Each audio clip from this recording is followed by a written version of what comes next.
Bon, Ryan, déjà, ça fait quoi de se retrouver dans ce vélodrome que vous connaissez par cœur? Mais la dernière fois qu'on s'est vu, c'était Paris 2024. Oui, c'est ça. C'est la reprise, nouvelle saison. Donc, non, vraiment content d'être ici toujours. C'est toujours une saveur particulière d'être dans ce très beau vélodrome. On en parlait tout à l'heure avec Sébastien Vigier. Vous êtes là tous les deux pour encadrer ce vent de jeunesse qui débarque. Oui, c'est surtout les échéances qui arrivent avec voilà on va dire une recomposition un peu avec voilà des nouvelles personnes qui arrivent sur cette saison 2025. Donc oui, c'est sûr que ça va être très très cool pour les futures échéances. Le temps a passé. Avec le recul par rapport à ce qui s'est passé en août 2024 ici, lors des Jeux Olympiques, on se dit quoi maintenant?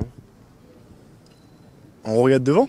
Je pense que c'est non, on regarde devant. Évidemment, il y a eu voilà des choses qui ont changé. On a pu avoir des échanges très constructifs, voilà, que ce soit avec ses entraîneurs, la direction ou quoi que ce soit. Donc maintenant, voilà, le focus est mis sur les futures échéances et avec évidemment ce championnat d'Europe la semaine prochaine à Zolder. Ça a été compliqué un peu?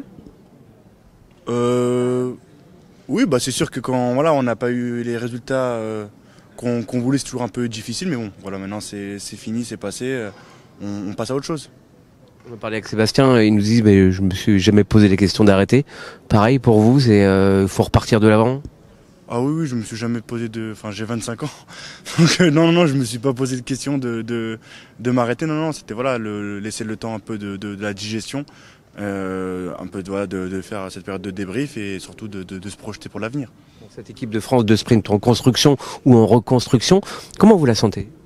Bien, très bien. On a toujours le potentiel, les qualités nécessaires pour briller au plus haut niveau. Et de la jeunesse, pour ces championnats d'Europe notamment. Exactement, c'est ça. C'est toutes les qualités, comme je viens juste de dire, toutes les qualités nécessaires pour briller vraiment sur toutes les futures échéances. L'idée c'est si on peut encore claquer une médaille, ça serait pas mal?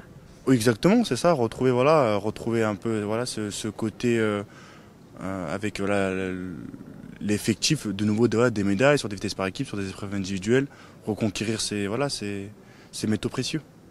Le retour, un petit mot quand même, le retour de Tom Derache en équipe de France.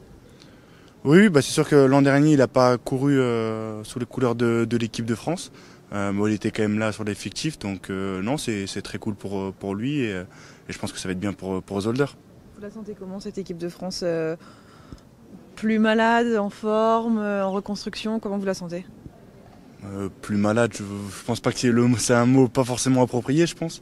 Mais non, c'est comme j'ai dit, il y a évidemment des personnes qui sont un peu plus nouvelles dans l'effectif par rapport à cette dernière Olympiade. Donc non, c'est une très bonne vitesse par équipe, je pense, qui va permettre d'essayer de nouvelles choses. Je pense que sur cette année-là, 2025, le mot essayer va être un peu mis en avant.